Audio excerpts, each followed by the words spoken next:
Welcome to the wonderful Monaco street circuit here in what is a very wet Monte Carlo. It's the one race that all the drivers say they dream about winning, and it's easy to see why.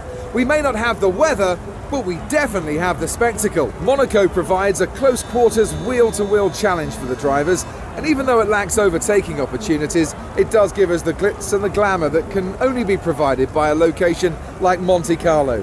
Monaco is the most prestigious track on the Formula One calendar. It's a circuit that's extremely popular amongst the fans around the world, and it's something really special. As a driver, there's nowhere to hide. Lowe's hairpin is the slowest corner of any track on the Formula One calendar. It's taken at just 48 kilometers an hour, but provides a stunning view on the first lap as the entire grid bunches up and tiptoes through the corner, hoping not to leave any carbon fiber parts behind. This is such a tight bend that a special steering rack is used just to get around this very corner, as the cars would not normally be able to make the turn. There is the possibility of overtaking through Lowe's, but more often than not, you'll end up damaging your car. The cracks begin to show.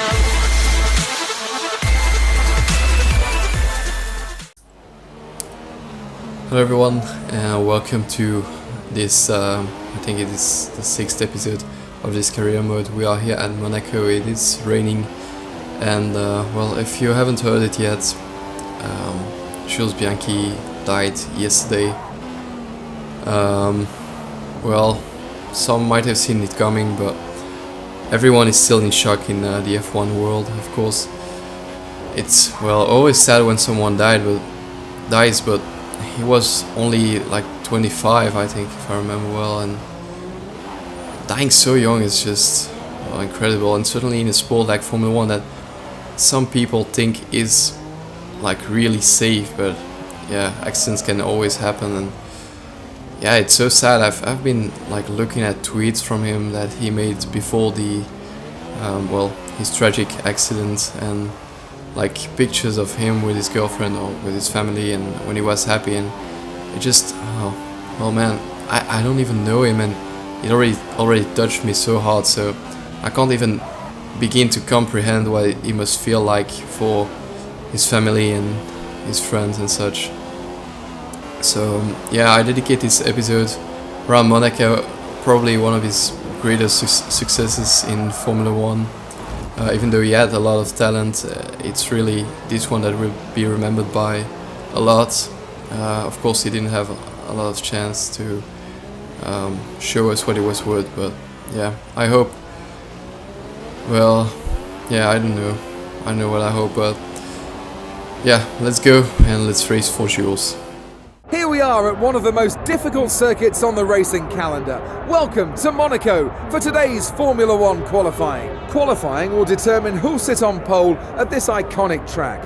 These next few minutes could determine tomorrow's race result as well before it even starts. The driver on pole will be best placed to win the race, considering how difficult it is to overtake here. Exactly. To be in with a decent chance of winning here, you need to be on the front row. Even a few places further back on the grid, and you've got to rely on a bit of good luck to come your way, as overtaking opportunities are very limited.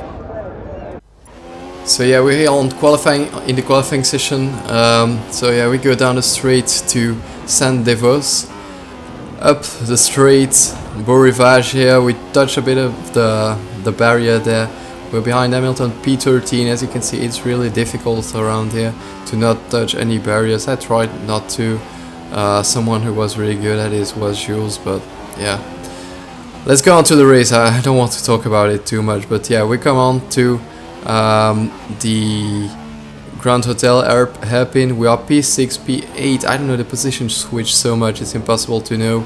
Then we come here to Portier towards the long straight in the tunnel.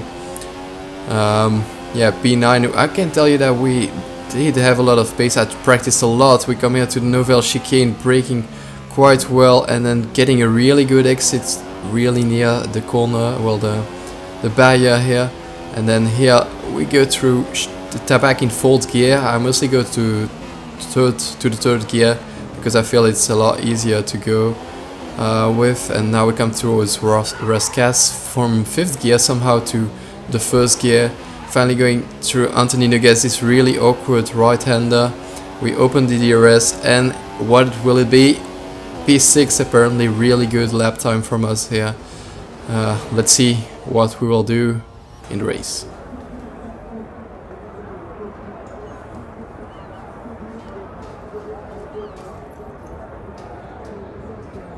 Moss, Hill, Lauda, Prost, Senna, Schumacher. Just some of the names of those who've won the prestigious Monaco Grand Prix. But which one of our drivers today will join that list of Monte Carlo greats? With over 30 P1s to his name, Lewis Hamilton's already one of the most successful pole sitters in Formula One history. Well, he's added to that impressive tally this weekend, and today he'll be hoping he can add another win to his record as well. His work isn't done yet. He still needs to take the advantage of being on pole and turn it into a race win. As long as he has no mechanical issues and can stay out of trouble in that first corner, he could make this the perfect weekend. Just what do you think will be going through Fernando Alonso's head as he watches now how well Ferrari are doing this year? Fernando left Ferrari as he didn't believe they'd be able to offer him the opportunity to win that third world title. If he knew this form was around the corner, I dare say he would have stayed put.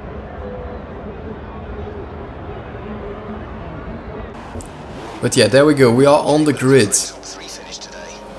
And yeah, we are off here on the grid, right behind Bottas, and Massa comes down our inside. We can't do anything, he has superior traction, but yeah, we're kind of blocking him off anyways. But yeah, Bottas is still in front with Raikkonen. We didn't lose any position for once. We had some good traction anyways, but yeah, Raikkonen going a bit slowly there. He's side by side with Bottas. We go down the inside and make a beautiful move, going a little bit wide, but he leaves us the space, the fin, but he doesn't in the hairpin here, which is unfortunate because he just crashed himself out really.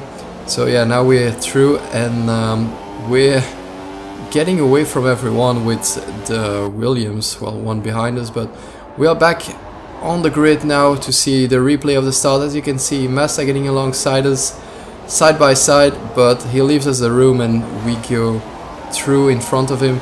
Real nice view here of the front wheel briefly, going around here to get to Casino once again, down to the Mirabeau corner, and we get on the inside of the fin, Kimi Raikkonen, but he wants his place back and just takes himself out. I mean, I didn't leave him enough room probably, but he shouldn't have done that. And now we look back at it, and yeah, I know that was such a weird move. He just dive bombed around the inside. He leaves some room for the cars to pass, but the Sauber, what is he doing? Just parks himself there. And yeah, I was cycling through everything, and as you can see, the eye is just derping around. What the fuck are they doing? Yeah, that was briefly Lewis Hamilton, who's leading the Grand Prix, I think. But yeah, they're just derping around, and they did that until we came back around the next lap, and that's why they got, well, I don't know if it's disqualified or just they did not finish or what it is. But here replay from Kimi Raikkonen, getting through everything, and as you can see, Bottas comes out of nowhere and he just holds it around the outside. I don't know if Kimi just didn't have the traction or something, or if Bottas just had such a good setup, but he went through and we wanted a scrap of the battle, and well, we got through really well. A difficult move to pull off normally, but we did it, and yeah, it paid off really in the end. We got Kimi Raikkonen's place, and we even had a buffer thanks to this massive crash. Well, we never want crashes in Formula 1, I mean, even though it's sometimes spectacular, but we would rather have some nice racing than crashes. So yeah, now we go back to live, and it's the fourth lap already. We are behind Bottas and all of the front runners. I mean, Rosberg is here, and they just got stuck behind some back markers, and I don't even know why Rosberg pit there, because I look back at the replay camera and nothing happened. Well, it did have some contact with the barriers, but it didn't take off any part of his front wing, so don't know why he did that. Here we can see Massa coming back through and claiming his place here. Well, coming back through, I mean, he's just coming through. He never came through. Well, he did get alongside us on the start of the race, but here it claims the 4th position, and even though we are faster than the car ahead, which is Massa, in Sector 1, we... Shut the fuck up, Jeff. That's also something I found really annoying in this race. Jeff completely, well, screwing us over by talking way too much. Afterwards I did change it to critical so Jeff wouldn't talk to me as much, but here a replay of that weird incident here with the back markers. Real difficult sometimes to... oh wait, no. Well, yeah, it is. I thought I was going to the pits already, but it's a bit weird to see it in that angle after seeing it in POV. But yeah, back markers. It's now really easy to let someone through on the Monaco track, but in the end we did get through, even though the AI always gets a bit stuck behind back markers. They really do. They can't find a place to go through, and well, it's a bit unfortunate. But now we are going to the pits, and I'm introducing this week, oh well, this race rather, the timer in the top right corner. It should pop up when we go through here. Yeah, you can see, and we get held up a treat. 5-second 3 pit stop. That is a joke. This is why I always go for the undercut on this game, because every AI car literally comes in on the same lap, or unless they have had a crash or something, but normally they come all on the same lap, and yeah, you can't do anything about it. You're just stuck in behind, and yeah, as always.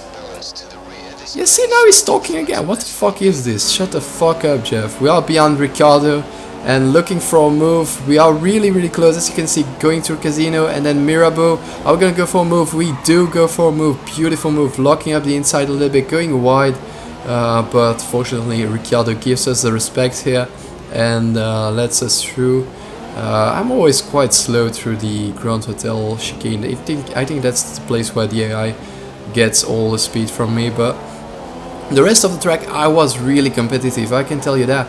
I have done a lot of practice, as always. I find this track just impossible to learn by heart. You always need practice, even if you're really good around it. I feel you just can't go around without touching the barriers. Even though I was pretty proud, we don't care about Hamilton. See, I mean, he just tells us so much stupid information. I mean, if he was talking about Massa and Ricciardo and stuff like that, I would appreciate it, but here it's just, yeah, annoying.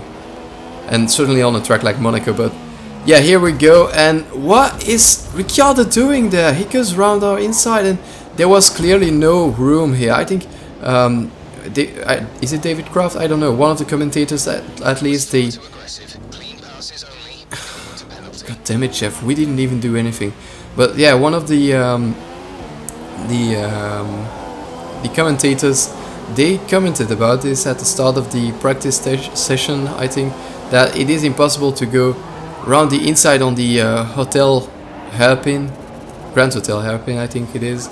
But yeah, Ricciardo just getting stuck here. He can't do anything because Grosjean, I think it is completely stuck down his rear wing and just blocks him off. So he has to go for those little moves, and here it just, well, yeah, it's kind of awkward and weird to see the eye do those kind of moves. But yeah, as you can see, going really slowly on the last lap. We don't want to crash out or anything. I think Ricciardo came back a little bit in the end because, well, we didn't even have any competitors. Massa was way too far off in the distance, and behind us there wasn't anybody. So yeah, certainly through Raskas here and Anthony Neges, you can see they are just behind because we just, well, didn't move too much. But yeah, waving the car, really happy to get a 6th place, I think it was, around Monaco. Monaco is such a special track, it just feels amazing. Somehow, well, Verstappen isn't happy about it, but I surely am, and I think this is truly... The German national anthem that was played on the podium for our race winners today,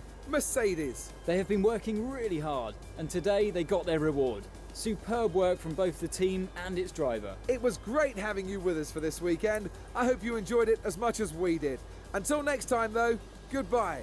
So yeah, as I was saying, it's truly the position we deserved, and As you can see now, we stay in 9th position. A lot of people staying in the same position. It seems like the field just can't get higher up or anything. But yeah, I hope you enjoyed this episode. It is a little longer, but I guess you know why, guys. And yeah, it's been Scott, guys. I'll see you next time. Bye bye.